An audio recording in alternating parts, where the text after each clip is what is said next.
So, Apple's One More Thing livestream showed off the remainder of the tech that was missed from the two other events that happened earlier this year.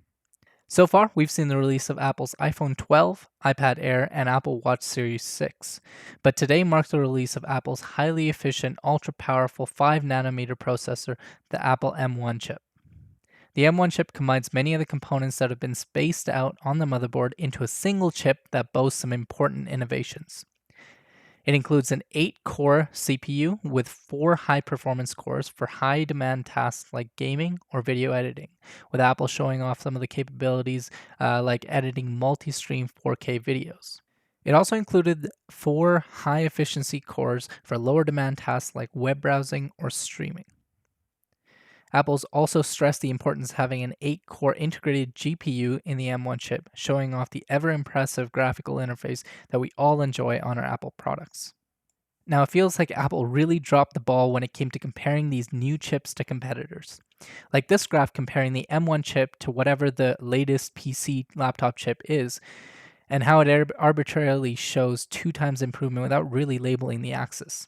Obviously, we'll have to wait until this is released to do any kind of comparison, but I fully expect the M1 chip to have increased performance, at least to the previous generation of chips. These are all combined with what Apple calls the 16-core neural engine to improve machine learning capabilities of their products. This has benefits from editing images in Photoshop to creating video games. Now, this is all combined with Apple's latest update to the Secure Enclave, meaning the creators will get the highest level of security on their devices. It's been 15 years since Apple switched to their Intel-powered processor, and now the M1 chip is being launched with all of this and more. Apple says that the entire product roadmap is set to include Apple Silicon in the next 2 to 3 years, but will be released in the 3 devices that we'll talk about next. The first product is the MacBook Air, which features 3.5 times faster CPU and 5 times faster graphics. This is all dwarfed by the 18 hours of battery life Apple is marketing. Apparently, this is 6 hours more than the previous generation. Next up, we have the Mac Mini, which is a miniature computer which again Apple has horribly compared to a random black box.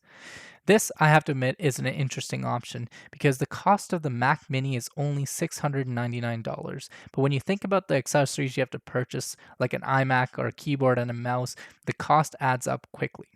Nonetheless, this also includes the M1 chip and features slightly greater performance than both the MacBook Air and the MacBook Pro.